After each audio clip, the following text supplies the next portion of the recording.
Whether we're talking about the Iraq War, whether we're talking about the lies about Viagra in Libya, whether we're talking about the lies about the OPCW in Syria, we have every single reason to question that they might be lying about this, exactly like they have before.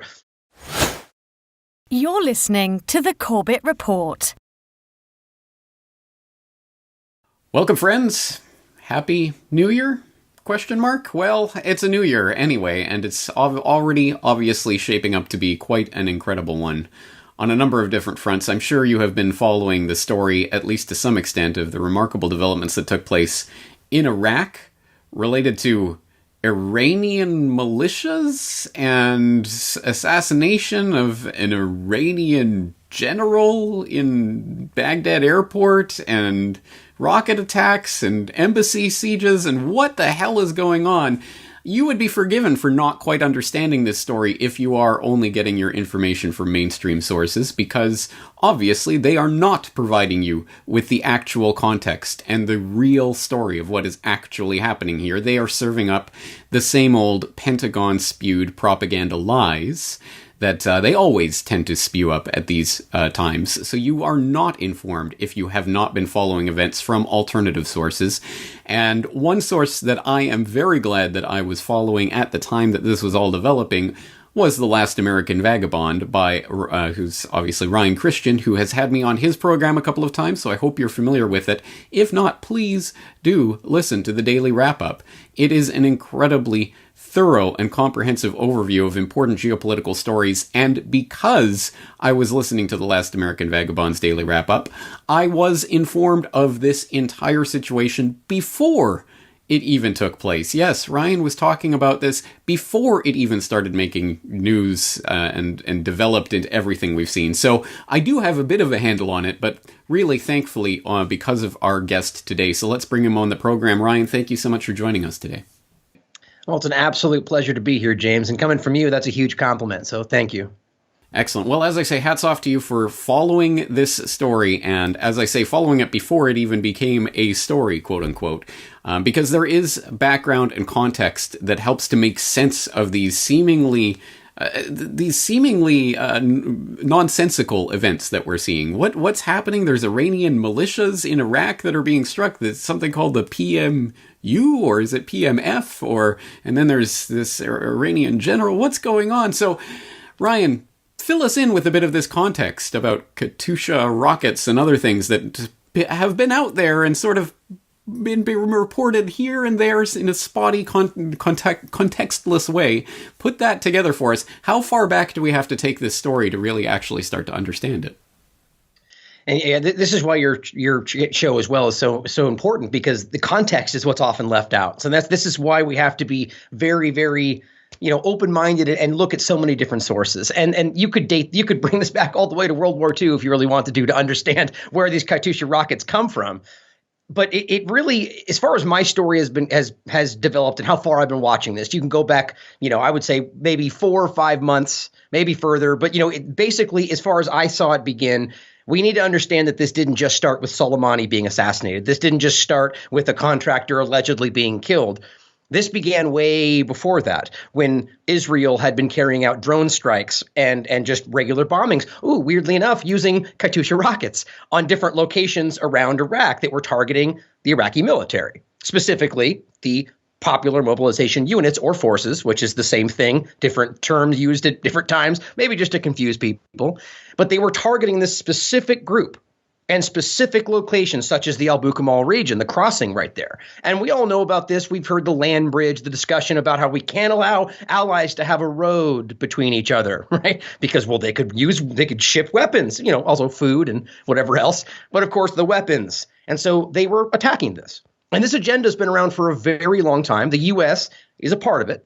We actually proved on the show, as some great research out there that showed that the United States government was allowing Israel to have U.S. passports to access Iraq and used within American bases actually launch attacks against Iraqi forces, which is outstandingly illegal and dishonest. But that's been happening for months, and it got ignored. No one talked about it, as well as in Syria, attacks on oil and stuff, but that gets ignored as well. And eventually this comes to a point to where we saw this building. We started talking about the Katyusha rockets and how they said, well, those are only tied back to Iran. But that's not necessarily true, as we know for a fact that ISIS has claimed using Katyusha rockets twice in the last month in Syria. We also know that Katyusha rockets were stockpiled during the Iraq invasion at different times where militant groups verifiably took some. So the point is they're out there. But suddenly they said, well, they're only Iran, because we know they're trying to build this idea against Iran, which maybe we could talk about the back there, but this has been building for decades, as I know you know. But then it became the point where suddenly we were saying, well, once this reaches a point where an American is killed, or at least in this case, they say an American was killed, well, then they can up the game. So suddenly we have the story about the rocket that hit the Kirkuk base, which, interestingly enough, today, ISIS just attacked and kidnapped somebody from that same base, but that's, not relevant to the story. They said they killed an American, which was, by the way, a contractor, which is basically a mercenary at this point, and we don't even know if he exists. They never gave us his name, never gave us anything. And this initiated this whole push by the U.S. government to basically say, okay, this is Iran. Iran attacked us. They killed somebody. We can't allow it. And they drove forward. And the most interesting part of this is up until then, the limpet mines, the tankers, they at least pretended to show us something. Here's a weirdly grainy photo of the small area that we later find out you can find in color and much larger, right? But they give you a little small evidence they want you to see. And that clearly was trying to do something there. But now we're at a point where they're just like, this happened, trust us. And this is at a time where we know that they just got exposed for a false flag in Duma that the OPCW covered up, that had lying about Afghanistan for a very long time. We know all these things, and yet we're still being pushed forward into a war based on allegations with nothing to back it up. Now, I don't know how we can keep going on this the evolution of this. Actually, let's slow down a little bit, because we have to go through some of this, because already we're running into just outright craziness that has been reported and just moved on and bulldozed over. But let's bring this back to this rocket attack on this K1 camp in Kirkuk. As you say, it's a Katyusha rocket. It must be Iran, which of course is a lie, but it is actually a lie that has a pedigree, because Gareth Porter just wrote a really good article that I'll link to called "Lies About Iran Killing U.S. Troops in Iraq Are a Ploy to Justify War," where he goes back to the original Iraq War 2.5 or whatever it was at that time, about a decade ago, when Cheney, on the way out the door as VP, was trying to gin something up to basically get into Iran, and they were using lies about the EFPs, the explosively formed penetrators that could only have been made by Iran in Iraq, which of course was not the case, and they eventually had to admit was not the case. So it's that same type of lie. It could only possibly be Iran, which was a lie. And as you say, let's also underline this point. So all of this popped into the mainstream news because of this rocket attack on K1 in Kirkuk and the death of an American contractor and wounding of several American troops. But wait, who? So what American contractor? Still, at this point, no name has been released, no details, absolutely no verifiable information of any sort. So for all we know, they could be completely lying about this, and before anyone, I'm sure no one in our audience will think this, but before anyone out there in the general public, Joe Q public, rolls their eyes, they wouldn't lie about something like that. Please keep in mind, we are in a post-Iraq war world. We have to take everything that is spewed from the Pentagon as a lie until proven otherwise. And so far, as you point out, they have done absolutely nothing. No grainy pictures, no details, no names, no absolutely anything to back up this death of an American contractor, which, as you say, at the same base that is now being attacked by ISIS and other things. Oh, who cares about that? I mean, if only we had an ISIS fighting kind of group or force that was there in the region that could do something about that. Oh, wait. Anyway, let's just underline all of that, because again, that is an important part of this story that just got completely moved on, and now it's just the kind of background to this that no one even knows to question, let alone actually questions. Absolutely. And this is a point that I'm trying to drive home so often. This even back then, where they were pretending to give evidence, they still did the same thing where things weren't proven, and they just made a claimed it was enough. Most of their allies said, well, that's not really so certain. but they didn't care. And then they step on that and make a new allegation and constantly point back to the first basically evidence-free allegation. And as we said, now we're at a point where they're not even showing something. They're just saying, well, this is this way because of the thing we said back there. But if you look back at that thing, that was also a thing they said because of a thing back there. And it keeps going that way, where they don't ever really actually give you anything, but they keep referencing past claims. And as you said, like the contractor here is a very interesting part of this whole thing, because first of all, I keep pointing out how we're weirdly seeing mercenaries, or rather contractors, pop up dead a lot lately. Just today, there's a report of contractors killed in Africa. This is because they're trying to use contractors in place of U.S. troops, so we don't have to report it. We don't know what's going on. So that my theory on this is either that the contractor didn't exist, or that it's a person that's so unsavory they don't want to let us see that this connection is there. But to focus on the part that he doesn't exist. And this is so important, whether we're talking about the Iraq war, whether we're talking about the lies about Viagra in Libya, whether we're talking about the lies about the OPCW in Syria, we have every single reason to question that they might be lying about this, exactly like they have before. But it got rolled right over and we ran right into the next event. And it's important to recognize in this that they ran over this. They said somebody died, didn't prove it, then went on to bomb 5 different locations. 5 different locations in Iraq and Syria, which doesn't really make sense unless you understand that it's a project that's been going on from before, which is why we talked about Israel, because those were the locations they were bombing from the different crossings. But in that bombing, they actually killed 9 PMU members, which is an official part of the Iraqi military, which is important to understand. There's just like they haven't proved this claim, they've never proven that they're actually Iranian proxy, but they killed 9 PMU members and over 20 Iraqi policemen, Iraqi military personnel, and civilians. And that didn't matter. No one cared. At least the mainstream media didn't care. And that is so incredibly relevant, especially as now they're trying to claim that they're killing civilians in what they're doing, right? It's completely disjointed, and we have to see the lies there. Yeah, it's absolutely insane, isn't it? I mean, think of the levels and layers of this, but because there's an Iranian presence in Iraq, and this PMU is Iranian, asterisk, no information provided. Yeah, of course. Okay, so the PMU is Iranian. But even so, you're killing Iraqis on Iraqi soil because there's an Iranian influence that, oh, by the way, is part of the Iraqi military and is invited and enjoys the Iraqi government's hospitality there. Unlike the U.S. government now, given what we've just seen in the last few hours, the developments in Iraqi parliament. But it's on its face, it's the most blatant violation of all international law that you could possibly imagine. And it just, again, completely gets sailed over in all the mainstream reporting of this. And before we go on to the next events here, it's and I'm sure your audience probably knows all of this, but it's so important for those that may not to recognize the part that we were just touching on there, the idea about Iran and the allegations around this, more evidence-free claims from a long time ago. The Gareth Porter article, which hopefully I'm going to have him on soon to talk about, the 600 allegation, which we'll maybe talk about, it's not true.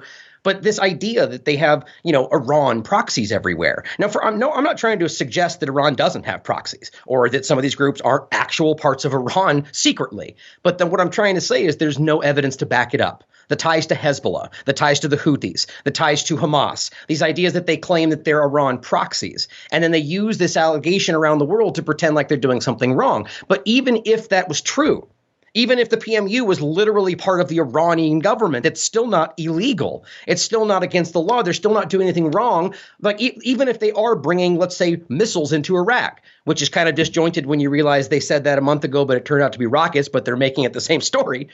Even if they were bringing missiles in, that's still not against the law. The U.S. government gives weapons to 73% of the world's dictators. That's for freedom, though, so it's okay, right? It's just crazy how we make very innocuous, normal things the same way we do with Russia, they do with Russia, and make it into something horrible because they've deemed Iran bad guy. Okay, that's it. And then nothing to back it up. It's important for people to understand. Absolutely is. All right, well, let's move on. So there's these counterattacks by the U.S. on bases hundreds of miles away that have nothing to do with the K-1 attack. But anyway, and as a result of that, we get an embassy siege. What was that all about? Well, this is very interesting. Now, this is, for before that part, there we have the idea of Soleimani. Right, we have to recognize that we have. So basically what happened was the 5 bases were attacked, and so they claim this was because they were attacked. but it was a wildly disproportionate response in two different countries. Didn't make sense, but that alone, they could have maybe sailed with that. Then they continued to go on and bomb more locations, as if it was somehow still connected, and continued to attack places. And this next part of it was very revealing to me. So we had the idea of a convoy being attacked with Katyusha rockets. And right after that, we had General Soleimani, who was assassinated with a drone strike. Right. And so the rocket attack was still swept up into all of this. It got actually reported as only one thing, but it was PMU members that they're claiming are an Iranian proxy that was killed with a Katyusha rocket. But you see, that's why they left that part out, because it doesn't make sense. Now, I don't know whether or not they were trying to use this to blame the other part on, or whatever happened, but they just ignored that part. And then they assassinated Soleimani, who was the general for the Islamic Revolutionary Guard and easily one of the most respected people in maybe the world at this point, when you're talking about Iran and Iraq and all the different people that view him as a character that's been helping a lot of different oppressed people. But I actually recently found out today the idea about this whole background story, that it turns out that he was on a mission, a diplomatic mission on behalf of Saudi Arabia to basically potentially end the Yemen war. And Trump asked Prime Minister Mahdi from Iraq, temporary prime minister, to facilitate this. So General Soleimani was sent there on behalf of a diplomatic mission, on behalf of Donald Trump, and then they assassinated him. Now that's interesting. I haven't heard that yet. What's that sourcing from? I have to go through all my information. Today I was seeing this brought out by Jake Morphonios and this is legitimately being reported by the Iraqi government. They actually also released today that the U.S.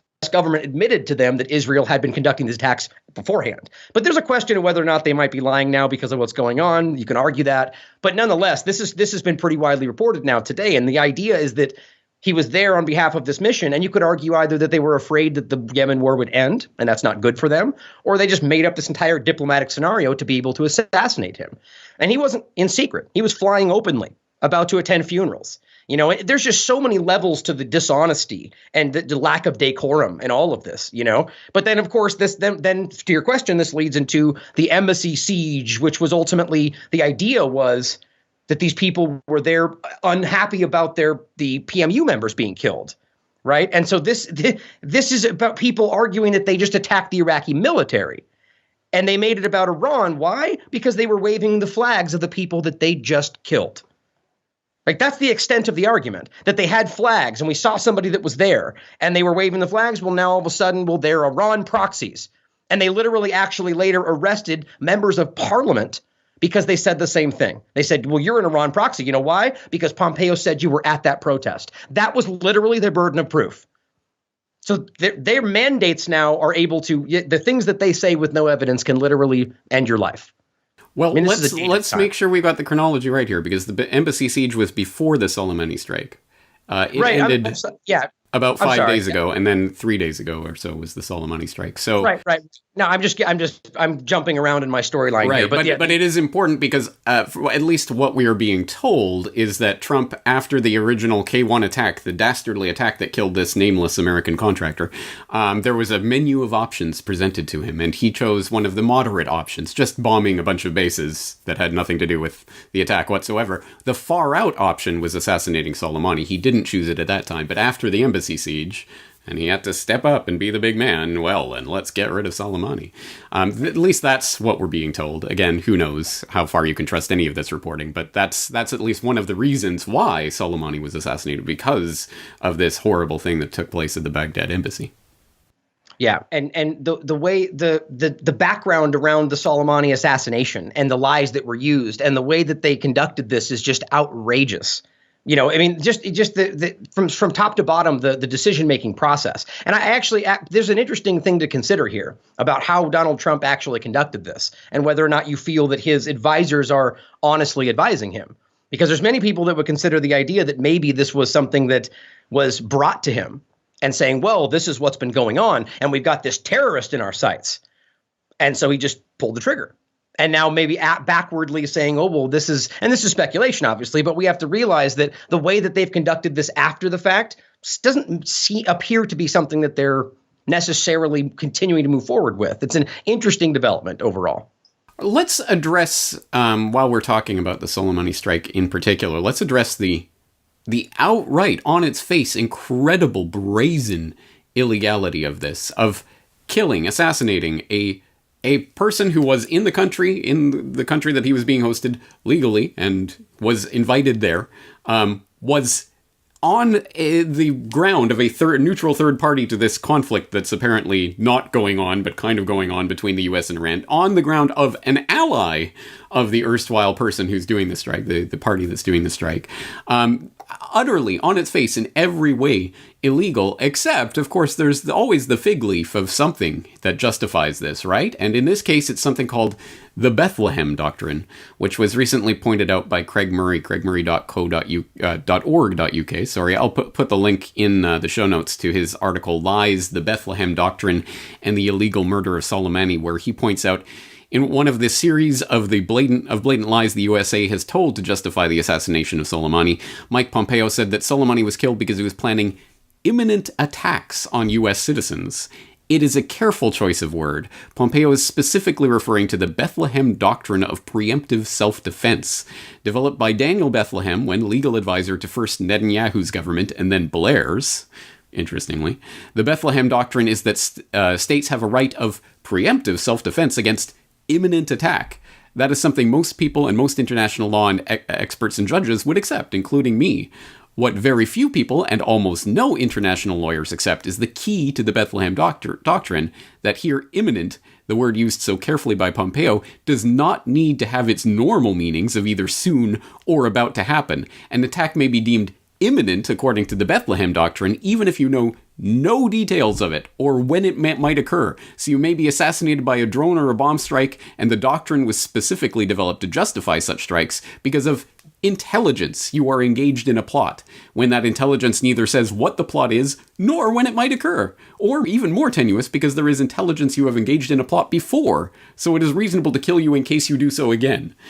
Again, this is why these phrases and these terms that are seeded into the public consciousness, imminent attacks. There were imminent attacks. They use these words very specifically because they have specific legal meanings that are not the same as the dictionary meaning. You might hear imminent attack and you have a certain image in your mind what that means. It is not what they mean when they say that, and they're trying to provide the actual legal fig leaf for what they just did. But go and read the conversation between Lavrov and whichever U.S. official he was talking to.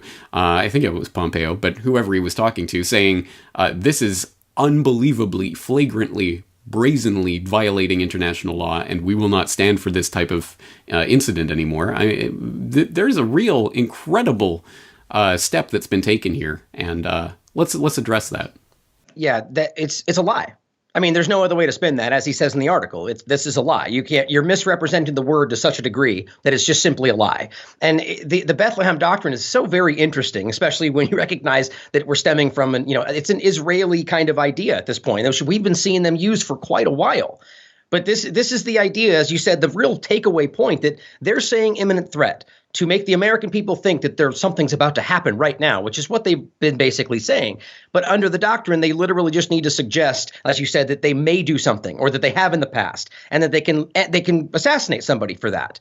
And just the whole process of this doctrine, especially seeing that the way that they can step up, claim that something's happening, a government that has been lying before, and then use it to kill somebody.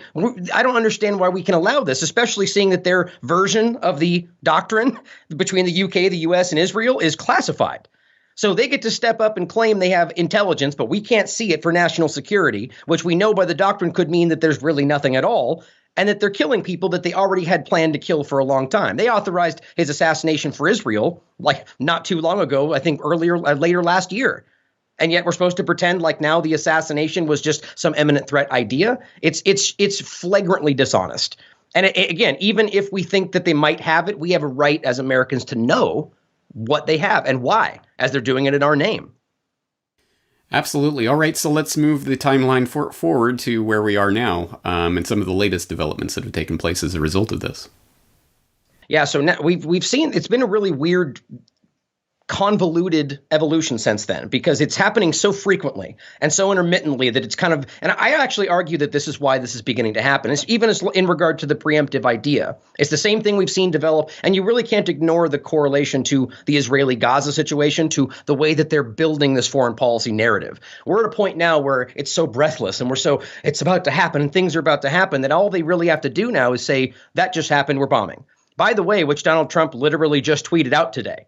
He just said that Twitter and what he's doing and putting things on tweets are considered informing Congress.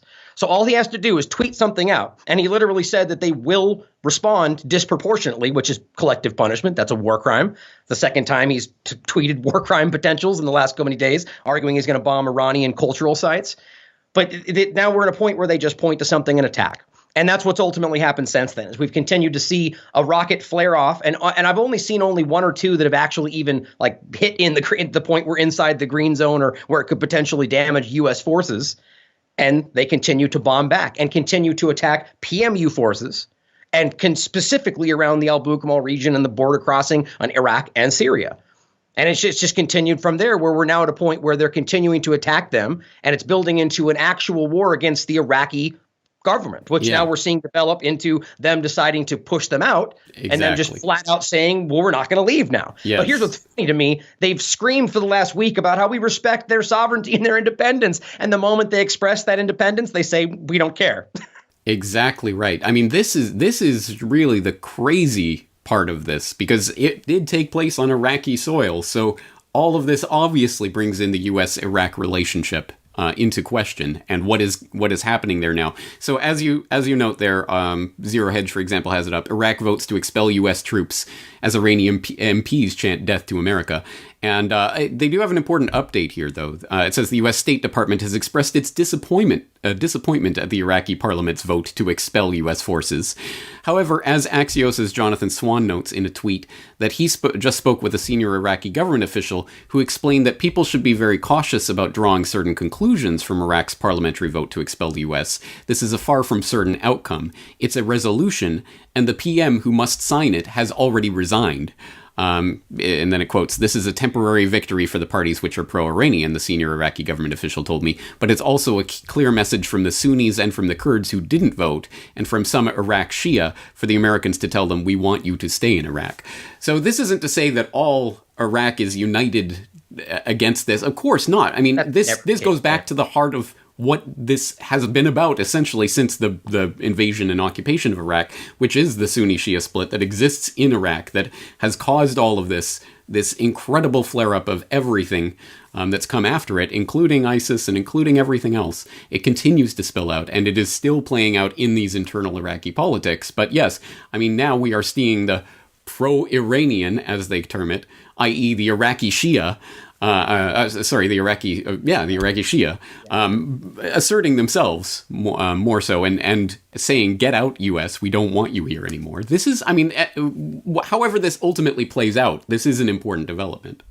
Absolutely. I mean, the idea that they're trying to frame this as Iran's forcing them out is just disingenuous. A really better way to put it is it's just oversimplified, right? I mean, it's not simply Iran there saying you have to leave and everybody else is on their side. I mean, we saw this pretty clearly with the massive million-person marches going on about in Iraq or in Iran, but there's also massive marches in Iraq in mourning Soleimani and showing that they're in support of U.S. leaving, right? But it's not as simple as that, as we know, because what we're talking about here, going back to the Iraqi invasion, the U.S. invasion of Iraq, is that Saddam at the time was kind of propping up the minority, the Sunni minority, and they removed him and destabilized the country, which allowed the Shiite majority to rise. I mean, they made this happen. You could argue about whether or not that was the intention. I think this was just them bumbling into this.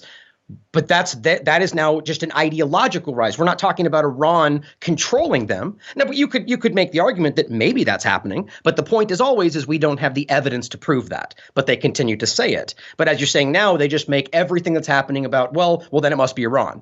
Right. And even Marco Rubio today, actually, and this is what's so frustrating, is that they say it's Iran. They don't prove anything. And the moment that people go against them, such as the Iraqi government saying you have to leave, Marco Rubio literally just tweeted out that maybe they should just give part of Iraq to the Kurds now. Maybe it can be Kurdistan. I mean, these are people that are supposed to be representing the legal system and the law and our democracy, and they are literally calling for the most illegal things we could talk about today. It should be outrageous to people. Yeah. And I mean, it is denying the existence of Iraqi Shia, essentially. Saying Exactly. that Iraqi Shia don't exist. There's pro-Iranians, and then there's the real Iraqis, right? You know what I find really funny in that is that right now we have the conversation, let's say, of Israelis and dual loyalty in this country, right? Which is a whole, you're not allowed to talk about that. What they're doing to the Shiites, they're doing the exact same thing. They're saying, well, you are more loyal to Iran because your ideology. I mean, how is that not just as offensive as them saying the same thing? But see, it's just a double standard, as so many things that we see. Absolutely, yeah. All right. This is a recorded conversation, so by the time it gets posted, who knows? The story may already have moved on. Probably will, given how fast moving all of this is. So let's address the question of how to keep up to date with these events as they are unfolding so quickly. As I say, I am so thankful to the work that you're doing over at The Last American Vagabond. The daily wrap-up really does keep me up to date on things like this, and this story in particular, I would not have had any sort of clue how to get my feet in this story without your grounding me in that, so thank you for that. We will definitely direct people there and provide the links, but what are some of the other sources that you're using to try to keep up to date with these events? Well, first of all, thank you. I appreciate that. I would say at this point, as many as you can possibly find, first of all, from across the board. I even tell people, if make sure that you're even looking at least sometimes at the mainstream media to understand what they're trying to say and, whatever. But for me, I would say the key information is individuals first. Right, individual people such as, in regard to Syria, let's say, your Eva Bartlett's and your Vanessa Beeley's and the people that are on the ground researching, writing, that kind of stuff. And in regard to Iran and Iraq right now, there's plenty of independent journalists that are writing about stuff. But, you need to show some discernment because these are people that are giving their opinions. But when it comes to outlets today, 100% independent media, antiwar.com. For instance, Zero Hedge is somewhere I look at quite a bit, but there's, I pray easily 40% to what's on there. So I'm just like, wow, I aggressively disagree with that. Oh, absolutely. Right? Yeah, I remember a decade ago when Zero Hedge used to be actually just an independent financial news kind of website, and they had some great stuff from that perspective. But now it's so much clickbait garbage that, I understand. You have to really trawl to find the gems in there. Yeah, well, it's just a lot of shared information from a lot of different sources, but it's good. But to be honest today, one of the most generally accurate sites that is kind of biased in their own way in certain topics would be places like Russia Today, RT News, Press TV. Now, these obviously from one side of this argument, people would argue, well, they're it's Iran, that's Russia.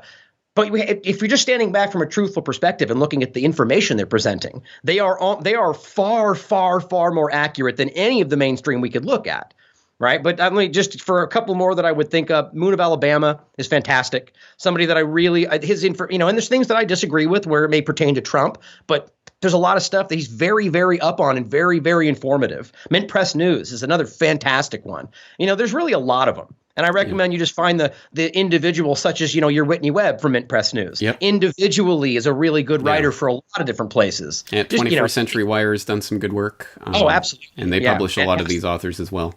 I agree. And I also agree that it is important to follow the mainstream narratives to understand how this is unfolding. Yes, it is often lies and contextless things, but there are important things that are embedded in there. For example, you saw the way this was trending because you saw the way the Katyusha rockets were being reported or not reported, or, hey, it's Iran. Definitely it's Iran. So we know, they're embedding this because they're going to use this as part of the propaganda narrative. You can actually predict the future when you see them telegraphing their lies. So it is important to follow the mainstream sources as well. But it is always important to have context and to have discernment.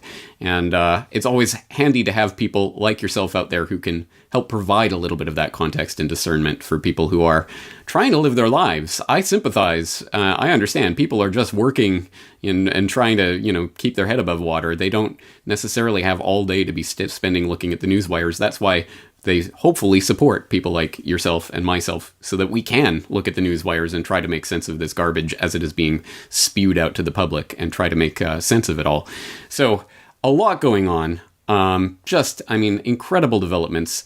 I've heard so much speculation, I'll put it charitably, pontification, bloviating blowhards, talking about, World War III and what this means and what's the next step. And I don't trust any of that kind of speculation, because it is speculation. And hey, it may be informed speculation. It may make sense to a certain degree, but one never knows exactly what the next step is going to be. So we are going to have to be watching this carefully. And as I say, I'm going to direct people once again to The Last American Vagabond to keep up with the events as they're unfolding on a day-to-day basis. And I'll be covering them on Corbett Report as warrants and as necessary as well. So Ryan, I think that's going to do it for this conversation. Anything else that you wanted to touch on that we didn't get to today?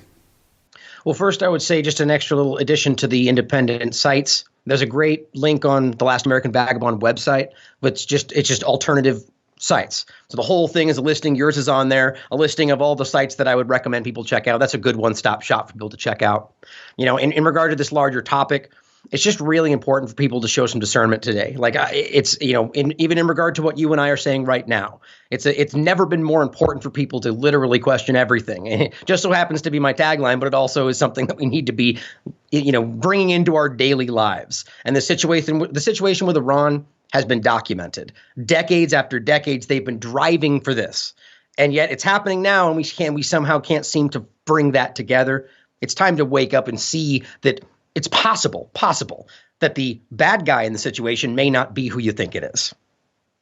It's exactly true. Question everything. And yeah, that does it. I'm sure some people just accept it as kind of just a slogan or a tagline. No, that's a real thing that we have to engage in, constantly questioning ourselves and our assumptions and our everything that we're hearing. We have to keep questioning, because it's never quite so simple, unfortunately. The truth is not that straightforward. We have to approach it from information and context and filling in a gigantic puzzle with 1 million pieces, and we may have 900,000 of them, but there's still 100,000 out there that could change the picture entirely. So we are trying to do that, and doing our level best to let people know when we're speculating and when we're providing evidence to provide sources. And I think that's the best anyone can do in this situation. So once again, my hat's off to the work that you're doing and all the people that we're talking about here. Again, I don't agree with all the things that every one of these sites say, but it is important to be finding information where you can find it and triangulating information from a lot of different sources. So I hope people will continue to engage in that quest with us. Ryan, let's end that conversation here today, but I hope people will follow you over at the Daily Wrap-Up. Thank you again for your time. Thank you, James.